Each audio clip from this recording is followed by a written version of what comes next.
Hey everyone, Tom Krzystof back with you, and today I'd like to speak to you about staying motivated.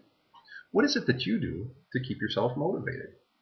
As a full-time entertainer, performing in front of people, no matter how good or bad you feel, is usually a pretty easy thing. We shift into performance mode, a different persona, and we have a good time doing it.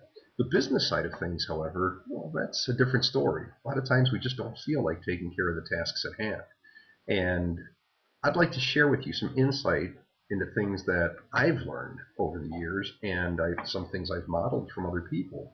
And one of them is, what is it that inspires you? I get my inspiration from music, from books, from movies. And it's really interesting because one of my favorite tools is the iPod Touch. On it, I keep a lot of the audiobooks that are inspiring to me, as well as some of the music. So I actually have two of the three things that inspire me in there. And yes, I could put movies in there too. I just don't like looking at that. But the cool thing about it is I could still keep working on other things while I'm feeding myself with really good inspirational material. One of the books that I absolutely love, and I have to tell you about it, is called 212 Degrees, The Extra Degree. It talks about how at 211 degrees, water's hot, but at 212 degrees, it boils.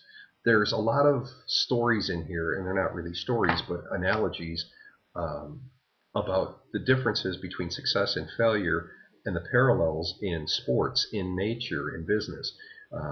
One of my favorites is the difference between a gold medalist and a silver medalist might be 1/100th of a second. Now think about that.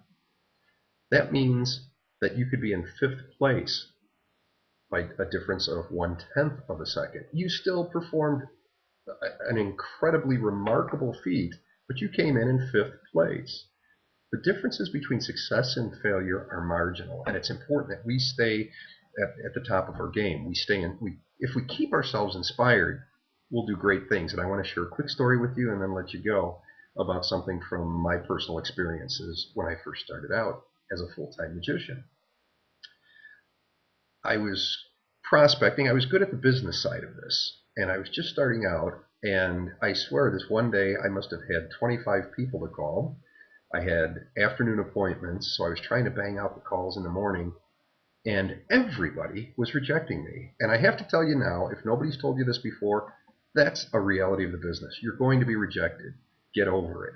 It's just the norm. So deal with that however you need to. Keeping inspired is a good way to do it.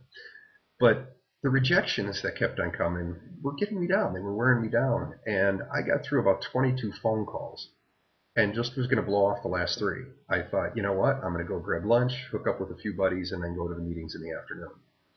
Well, what ended up happening is I looked at it and I thought, there's only three more. I may as well call them. And on the very next phone call, I ended up booking 10 weeks worth of business with a resort just north of me. And it's a client, ironically, that I still have to this day, 7 years later.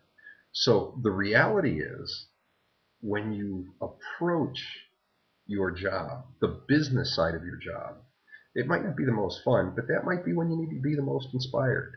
You know, when it comes to our love of the performing arts, it's already intact. That's something that drives us. What drives you on the business side of things? So fill yourself with good things and keep motivated. I hope this helps you. My name is Tom Krzystof, and I look forward to seeing you again really soon.